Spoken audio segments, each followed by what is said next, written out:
Okay, today I want to do a little founder math for you because I know you guys, most of you guys, you focus on that top line number.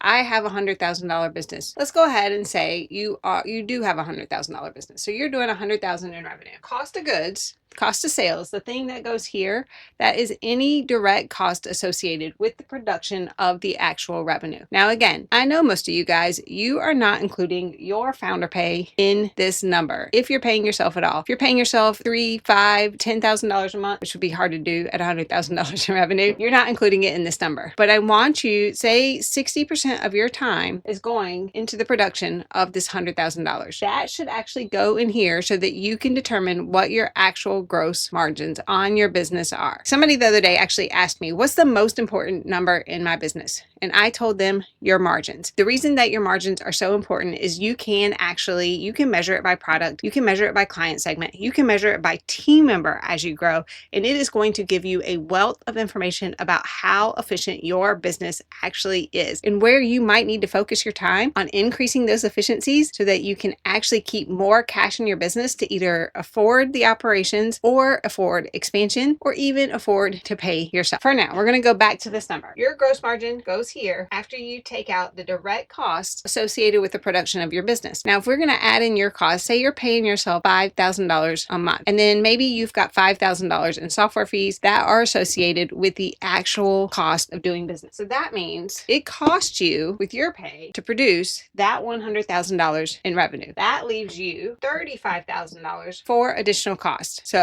that could be the time for your virtual assistant or executive assistant. That could be production software to produce videos. That could be outsourced labor. Maybe you actually have a bookkeeper or accountant doing all of this for you. That could be just your general office costs. So that could be your Zoom, your Zoom fees. That could be the fees for any other platforms that you use within your business. All of that stuff gets dumped into here. So let's just go ahead right now and say you've got about $20,000 a year in other. That means at the end of the day, you should have roughly $15,000 in net income left in your business. Now, if you're servicing any debt, that means that if you're servicing debt, that means that this might not actually equate to the cash that's showing up in your bank account at the end of the year. So if you have any sort of debt, maybe you took on a $20,000 loan to actually afford to kick your business off in the first place, then you may not have $15,000 left in your bank account.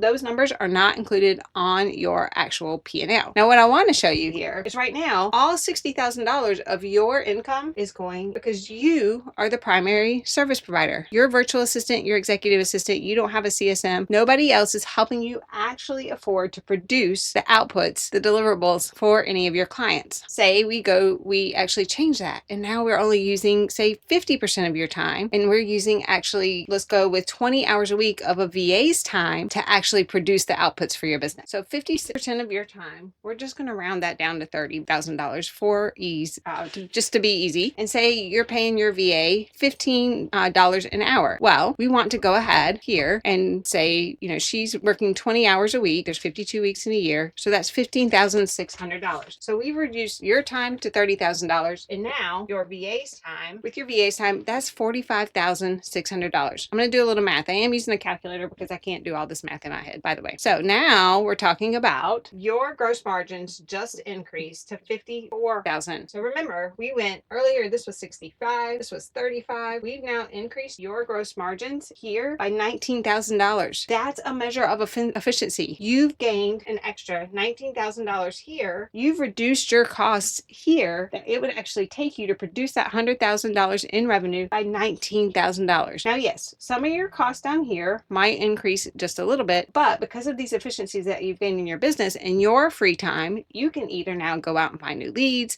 produce additional sales. You could actually develop a whole new product line that would increase your sales in the back end. You could use your additional time to find some outsourced labor to find areas to automate in your business and further drive up that gross margin. There are a ton of things that you can do with this extra time on your end, because now you freed up your time by about 20, 25, 30 hours a week, if we're really going to be honest with ourselves. And you've actually increased your overall gross margins that allows you to afford to do more things in your business.